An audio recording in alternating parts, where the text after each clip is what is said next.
Welcome to the Pacific Research Institute Next Round podcast. I'm Tim Anaya, PRI's Vice President of Marketing and Communications, and with me here today is Matt Fleming, PRI's Communications Director. How are you, Matt? Good. Had an enjoyable weekend, and I'm happy to be here. Well, you know who had an enjoyable weekend was our friends in Congress because they passed the quote-unquote great big beautiful bill from the House late last week. And there's a lot of back and forth, and it remind you, of course, of the famous line by Mrs. Pelosi, you have to pass the bill to find out what's in it. And certainly we will be doing that in the coming days as we learn more about it. But one of the issues that is something PRI is studying and has been a big issue for California is in this whole issue of the state and local tax deduction. And that's the amount that you can write off on your federal taxes from your state and local tax bill. And it really has amounted, we found in research by our Dr. Wayne Weingarten over the years, it's really states like Indiana and Ohio that have low taxes are subsidizing high tax states like California and New York. So several years back, they put in place a $10,000 cap. And of course, a lot of taxpayers in California and New York had to pay higher taxes, and they were naturally upset. But as we learned at the time, don't be upset at your member of Congress. They didn't put in place a heavy tax burden. It was Gavin Newsom and legislators in Sacramento. So the compromise is they're going to raise the SALT cap to $40,000, and there's some income limits in that. But nonetheless, even though significantly more taxpayers will be able to write off more of their state and local tax burden on their federal taxes, Democrats were immediately out saying the various Republican members of Congress in California failed and they did not succeed in repealing the state and local tax deduction. Matt, I don't know about you, but certainly I will claim it when I file my income taxes next year. But they're not wrong when they say that you should be shaking your fist at Sacramento, not Washington, D.C. How do you see this whole debate? Yeah, I'm with you from a public policy perspective. It's an abomination. It's other states bailing out New Jersey, New York, California for just unbelievably bad tax policy. But I'll take it. As a California resident, I deal with a lot of I don't know how you put it. I mean, just the burden of living in California, which is a legislature that's out of control in terms of passing taxes. And, this deduction, while it's not a perfect solution, certainly helps me personally. And I just think back to at our recent policy forum in Napa Valley. My congressman, Kevin Kiley, was one of the people pushing for this, and he even said, it's terrible policy, but I'm going to look for tax relief any way I can for my constituents. And, I'd love to live in a perfect world where Sacramento gets its act together and decides to lower the cost of living, first and foremost, through reduced tax burdens. But just judging by our governor's comments that California is actually not a high tax state, that's a lie, or at least an untruth. But he does love to claim it. But judging by the fact that he is saying it, it makes me think that tax relief outside of the SALT deduction, tax provision, tax relief's not coming anytime soon to us. That's right. That's right. Well, speaking of overspending state legislators, this is a busy week at the state capitol. It's the final days before a big legislative deadline. So all the assembly bills that were introduced this year have to pass the assembly. All the Senate bills that were introduced have to pass the Senate. And they had what they called the suspense file hearing before the long weekend. And what that is the Appropriations Committee considers all the bills for their fiscal impact on the state, and they consider them at once and try to allocate and think of what do we want to spend money on in totality rather than one bill at a time. And there were some very interesting results. One issue that I would think doesn't really cost very much, but could result in better legislating, more efficiency, more savings, fewer big giveaways, is this legislation to outlaw the use of non-disclosure agreements in legislating. Matt, you've been following this bill.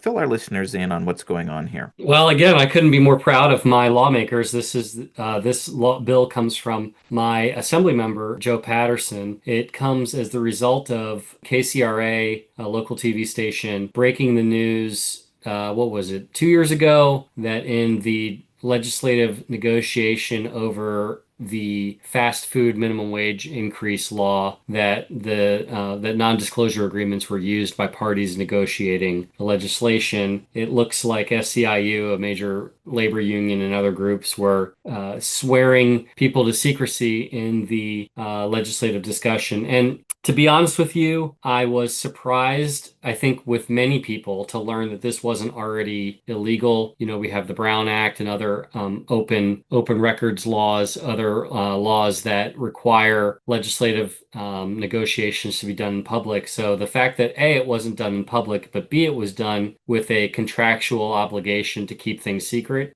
is just deeply offensive. And this law, if it were to pass, has teeth. It would make using NDAs a violation of the legislative code of ethics, and the code would then be enforced by district attorneys, and violations could result in either misdemeanors or felonies. I love it. It's a great bill. I'm surprised it's made it this far, especially with a Republican author. But part of me wants to say that, I guess the idealist in me wants to say that the use of NDAs and non-disclosure or in legislative negotiations is just something that is indefensible for lawmakers. But we've seen them defend the indefensible plenty of times. But I remain optimistic that this will become law. Another interesting debate that's been going on this year is about housing legislation and wanting to, remove some of these politician-created roadblocks that are making home building certainly more difficult bureaucratically to jump through all the hoops, but also at the end of the day, more expensive to build and ultimately more increasing the cost of buying a home in California. And I find it interesting that, the bills that are moving through, they obviously don't go as far as the idealistic reformers like we are would like to go. But I think it's, as our Chris Carr has said, who wrote our terrific study, The CEQA Gauntlet, I don't want to have all of these little CEQA exemptions because I want the legislature to look at the issue holistically and either scrap the law or, reform it in a meaningful way. Time will tell whether the bills that are being pushed through are really meaningful reforms. I think they're more in the, we're granting little exemptions, but it certainly is a good thing that legislators are seeing what's going on and are taking some concrete steps to make it easier to build and more affordable to build homes in California. Yeah, to me, it just makes me think of the SALT debate that we just talked about. Like these little exemptions are terrible policy because they give a warped regulatory environment for home building and other sorts of development. But having said that, I suppose some are a step in the right direction. Obviously, there's numerous regulations that stand in the way of building adequate housing. But again, it's like solving the problem with the problem. Like these lawmakers think that they are knowledgeable enough about the market that they can determine through these little bills that they're going to solve the housing crisis. And the truth is, I mean, regulation got us here. I don't think regulation is going to get us out of it. Having said that, kudos to them for doing something, even if it's minor. Well, and it's kind of what they do, right? It's we're okay with granting these exemptions and making these tweaks in the law when it's the type of housing that Yeah. we as government want you to build.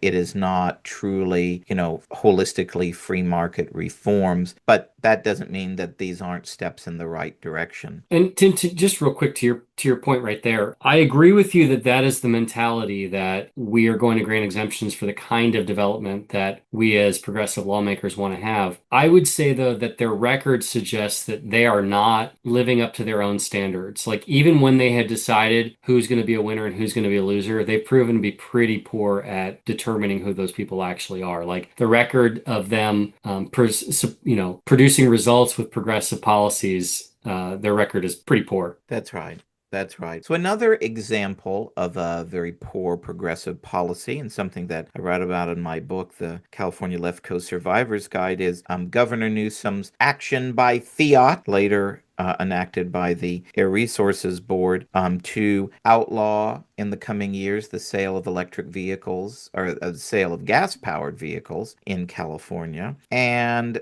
this past week, the U.S. Senate took action to overturn California's policy. California, when it sets environmental policy in such ways, many states kind of automatically follow along. So many other states had indirectly adopted California's policies. Now, the governor, of course, he threw a fit and he said, we're going to sue and we're going to form a multi-state coalition to fight this. And so we'll see what the judges have to say. But I think it's very interesting, though, that, and I didn't realize this at the time, I guess we were focusing on other things as it happened during COVID in 2020, that, well, the legislature never enacted this law. The people didn't enact this law at the ballot box. It was Governor Newsom through executive order, and then later the Air Resources Board. And so it goes to the notion of really legislators should be enacting these laws, not unelected bureaucrats. And I wonder if there has been any real legal look until now at the way that California enacted this forthcoming ban. But certainly welcome news for those who value and support consumer choice. Yeah, I mean it's the huge trend towards governing by executive order is terrible. It's terrible when Republicans do it. It's terrible when Democrats do it. But you see that, not only was this regulation passed without any real buy-in from any constituency besides the governor and I guess the people who have his ear. But when people govern by executive order, the problem is that it doesn't have the force of law. I mean, I suppose that it has the force of law in how you enforce it, but it doesn't have the staying power of the force of law. And so what can be done with a pen can be undone with a pen, and we're seeing that now. And it's terrible, ridiculous policy.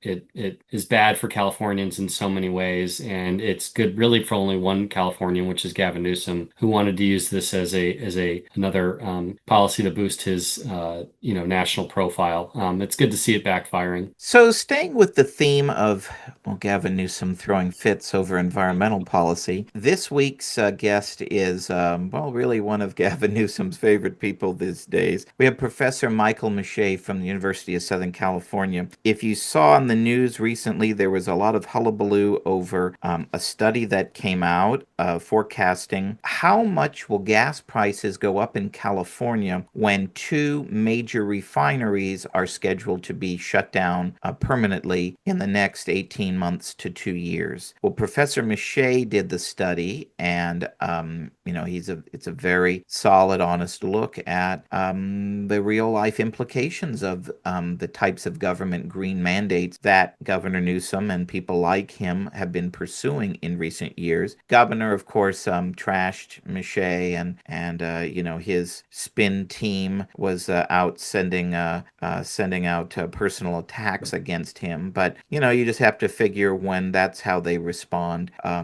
You must be onto something there. So I think you'll find it to be a very interesting look at at these policies and the impact and the, I would argue, intended consequences of these types of policies, because this is ultimately what environmentalists have wanted: $10 a gallon gas, and to really punish people who refuse to do as they want, which is, well, really ride your bike, but more likely ride your electric vehicle, drive your electric vehicle, and all of that. So I think Matt, it's a very interesting and timely look, and really makes us shudder. It's kind of what we've been talking about all along: the negative connotations for so many in California from these policies. Yeah, I mean, Tim, it's going to get worse before it gets better here in California. And it really is all about Gavin Newsom's national ambitions. And I think that's the thing that we have to pay attention to. Once you view policymaking over the last 6 years and for the next two, through that lens, everything starts to become a little bit more clear. Gavin Newsom never really intended on being here this long.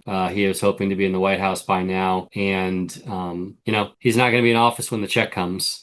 So I don't think he's going to care. And I really appreciate our guests' hard work and bravery on this issue. So stay tuned. After the break, you'll hear Professor Michael Mische from USC in conversation with yours truly. Thanks for joining us.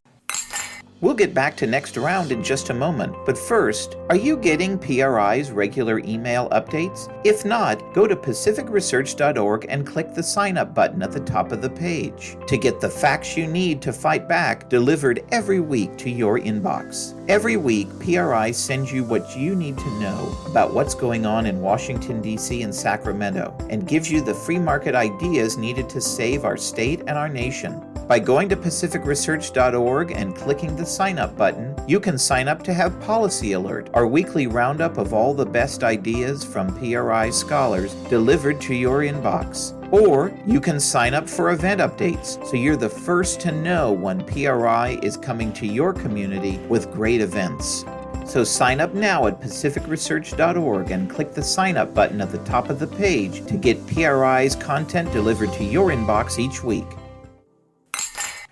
Professor Mische, thank you so much for joining us for Next Round. It's terrific to be here. Thank you so much. Well, it's a great pleasure to have you on to discuss your terrific new study, which is on issues that we cover a lot of here at PRI, and it's all about refining in California and gas prices. And your work really complements the work that our Dr. Wayne Weingarten has done on the cost of the green transition and all of these government green mandates that we're debating and grappling with and figuring out how to implement. Let's start with a 30,000-foot view question. How did we get here that two refineries shutting down operations in our state would have this much of an impact on gas prices and supply? And, maybe as part of that, you could talk about really just how much has oil and gas production fallen in California, and what were some of the policies or actions that got us to this place that we're in now? Well, thank you.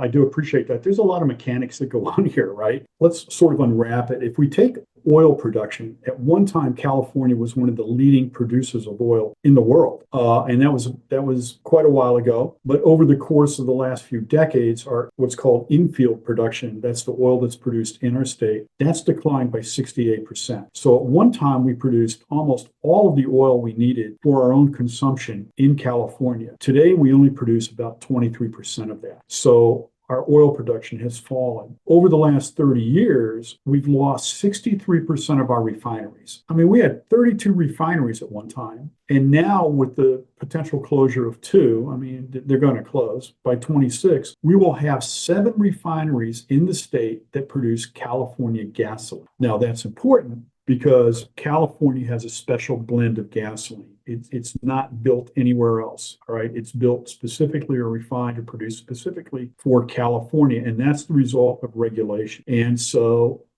it's not like we can just, go to some refinery and say, oh, we need 1 million gallons of gasoline today. They'll have it, but not necessarily will they have California compliant gasoline. So we're down to 7 refineries come April. And our production, if you think about it, has really fallen from 2023 to 2026 by about 21%. So we'll lose upwards a range, but upwards of about 10.5 million gallons of gasoline produced a day. 10.5 million gallons of gas produced a day. Now we consume about 33 million gallons of gas a day. So you can see where that's going to have an impact on the production in our state. So you add that to the regulatory costs that have been going up.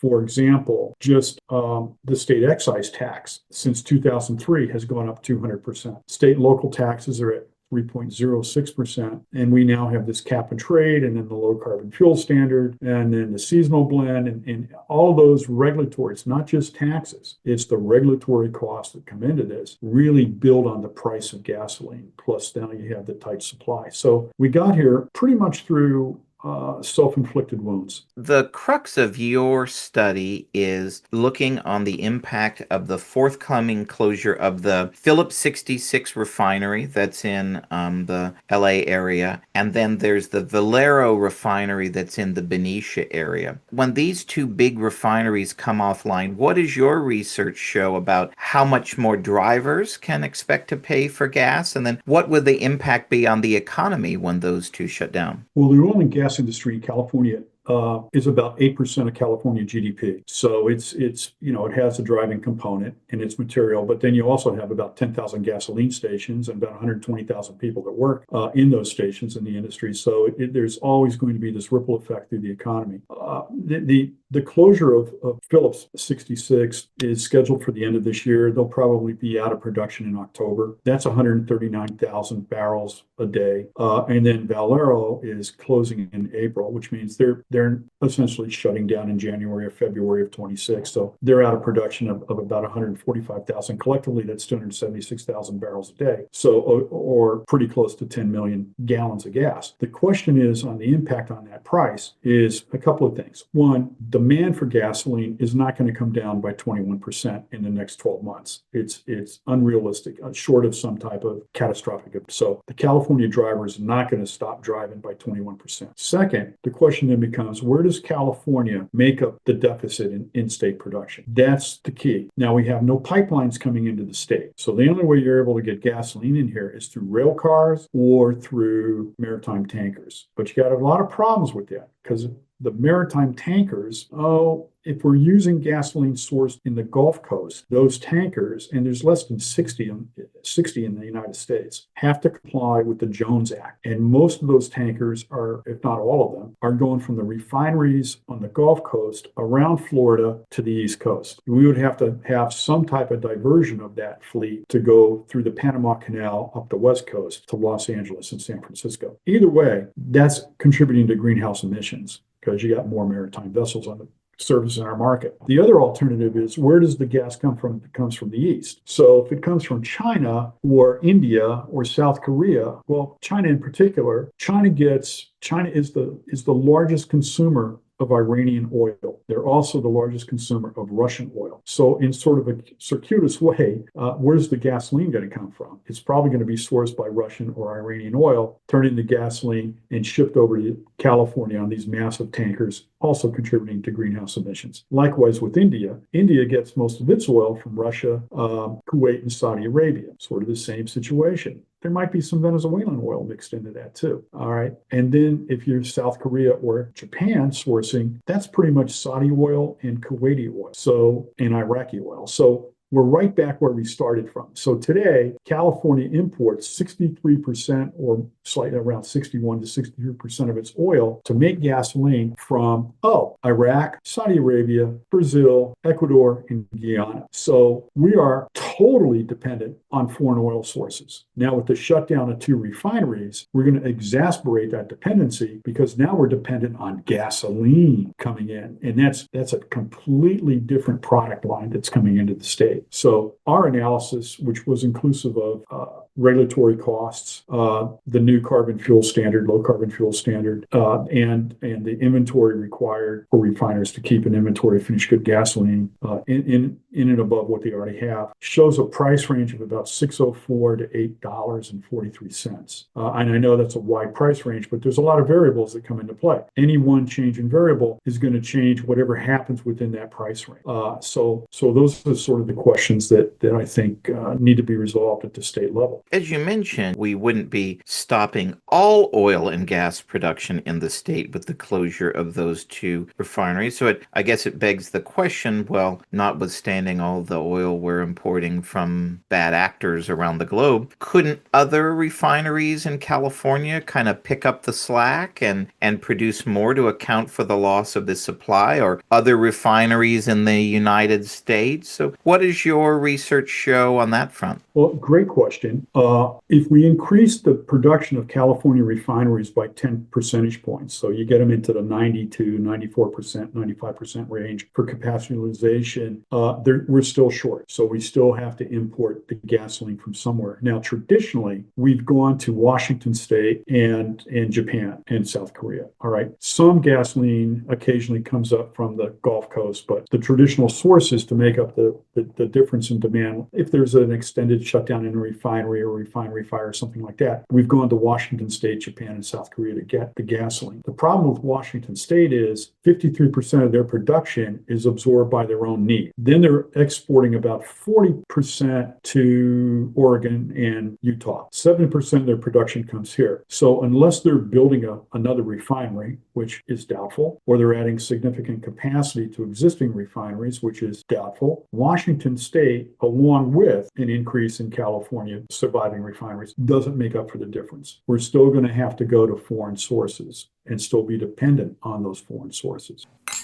We'll get back to our great guest in just a moment. But first, are you following PRI on Facebook? By following PRI at facebook.com/Pacific Research Institute, that's all one word, you'll be the first to read free market ideas from PRI's terrific team of scholars on all the hot issues like education freedom, single-payer healthcare, crime, homelessness, green mandates like the ban on natural gas appliances, and more. Plus, when you follow PRI at facebook.com/Pacific Research Institute, you'll be the first to know when tickets go on sale for PRI's must-attend luncheons, dinners, and galas across the state. And you'll be first in line to secure your spot to hear great speakers like Michael Schellenberger, Gordon Chang, Steve Hilton, and many more. So go to facebook.com/Pacific Research Institute and follow PRI today so you'll be the first to know.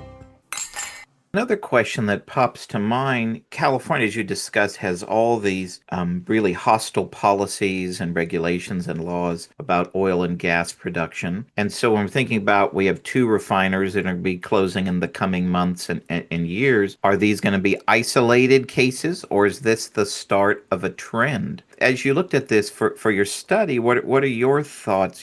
Are we likely to see even more refineries closing in the coming years, which obviously would make our price and supply problems even worse? Well, I think so, and for a number of reasons. So think about this. You're a refiner, you're running a business, and you're told that in 2035, the primary customer for your business, which would be an internal combustion engine car, is now going to be banned from being sold in the state. So you literally have part of your market legislative away. And so you kind of take a look at that. And then you have the Department of Petroleum Market Oversight saying, okay, well, when you can lose as much money as you can possibly lose, but you only can make this much money. We're going to capitate the profit margin here at a certain point. And then you have CARB, California Air Resource Board, coming through and saying, all right, the formulation for gas that you've been making, we're changing. And as a result of that, you have to make a different formulation.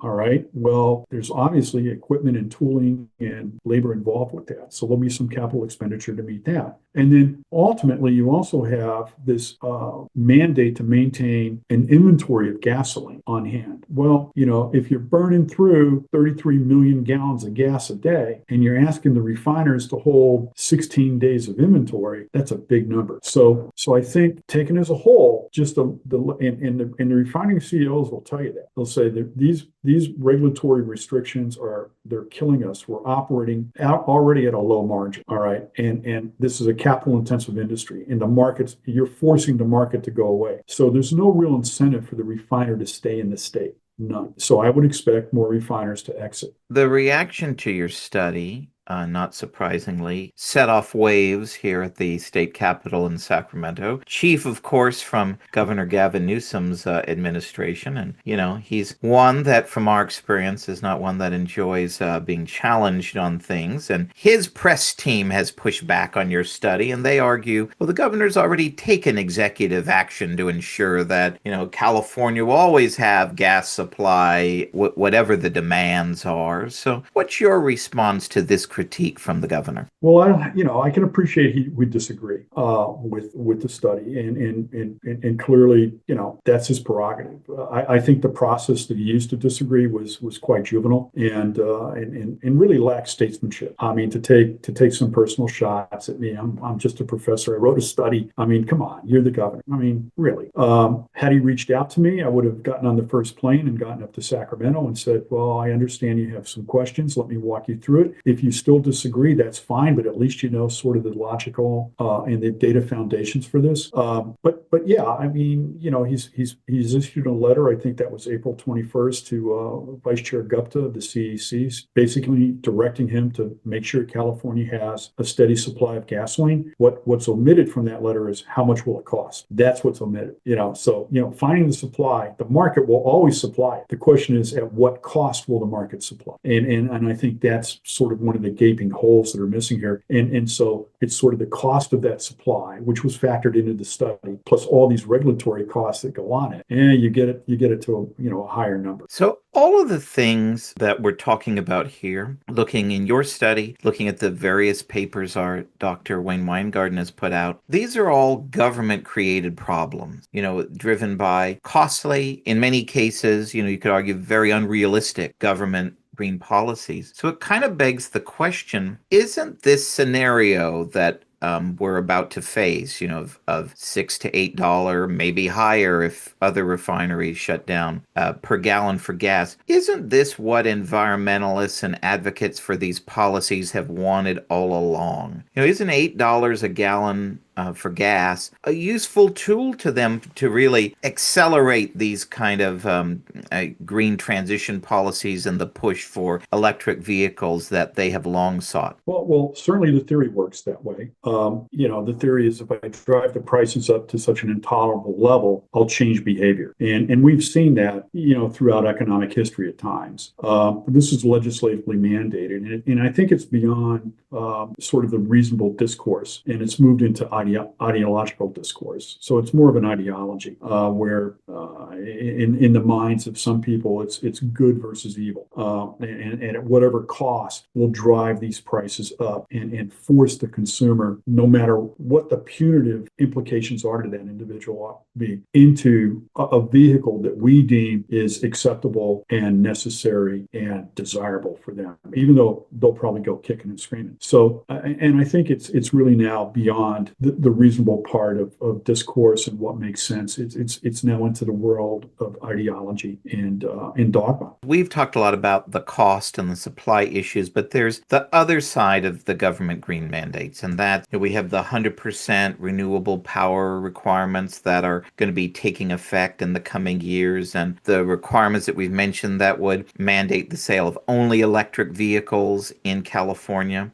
Might those policies help, if we're going to give Gavin Newsom the benefit of the doubt and the proponents of these, well, might those policies help alleviate the gasoline price hikes and the supply drop that we're going to see with these 2 refinery closures and the more that will inevitably follow? Certainly not in the immediate future. These are long-term type initiatives that have been sort of put in place, and they require exceptional behavioral changes on the part of the consumer and also a willingness of the consumer to reallocate their income in certain ways. So, it's not going to have any immediate. I mean, these refineries they're shutting down, and it is a loss of in-state production. And so the question then becomes, how do you make up for that loss of in-state production? Now, most experts will agree when you buy a finished product from a foreign provider, particularly gasoline, it's going to be at a higher cost than if you could make it here. I mean, just shipping it across in an ocean tanker is going to increase the cost. So again, the issue becomes you can replace it, but at what cost are you going to replace it? And by the way,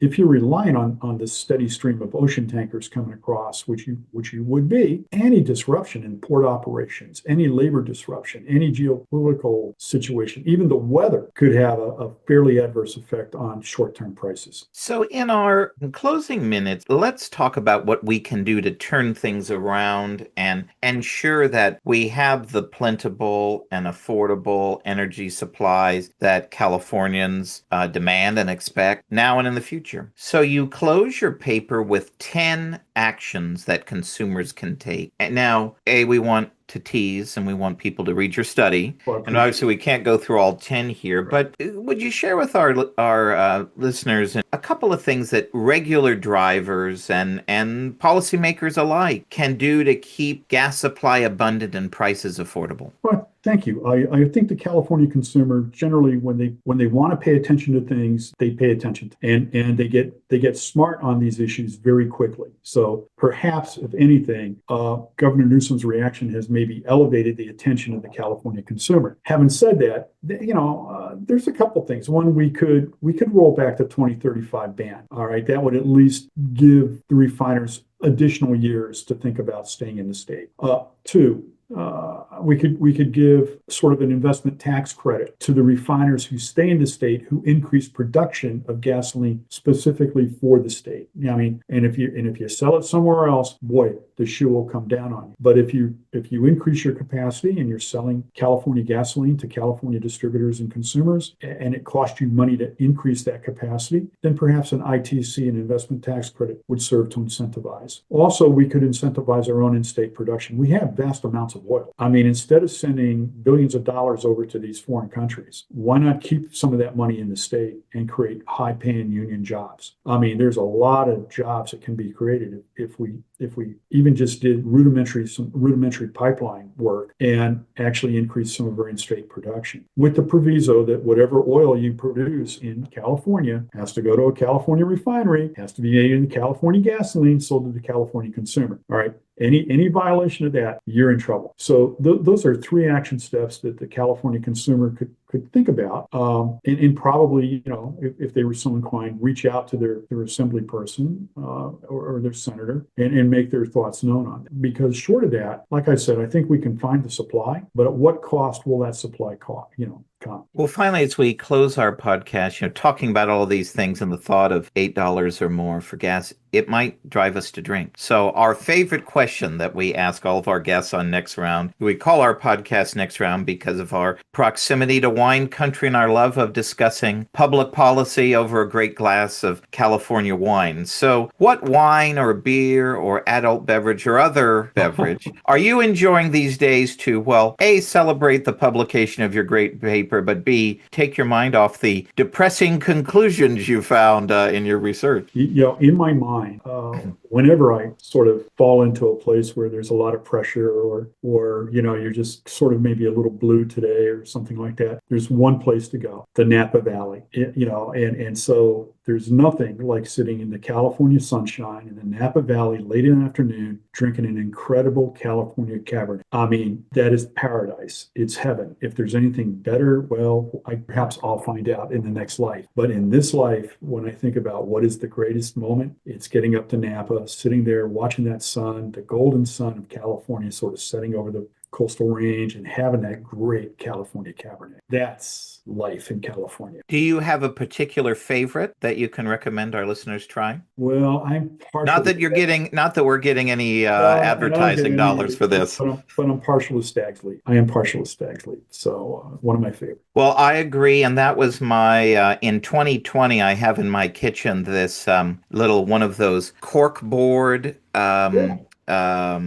bulletin boards that you can make off of wine corks. And I have at the top, I made a little sign, cheers to 2020. It was all the wine I drank during 2020. And my attitude during that was, don't save the good stuff anymore. Drink the good stuff now. And I enjoyed some Stag's Leap cab during that time. And I highly concur with your recommendation. Well, thank you. And I highly agree with you too. Why wait to drink the good stuff? That's right. You drink the good stuff now when you can enjoy it the most. That's right. Well, Professor Mische, thank you so much for joining us. We really appreciate your time. Well, thank you. Anytime. If you like this episode, please tell your friends and subscribe to PRI's podcast at iTunes, Google Play, Stitcher, TuneIn, iHeartRadio, and Spotify. And when you're on these platforms, don't forget to give us a big 5 stars. If you don't subscribe to any of these, you can still listen on PRI's YouTube page, youtube.com/Pacific Research 1. That's the number 1. Thanks for listening. I'm Rowena Itchon. Hope you'll come back again for Next Round with PRI.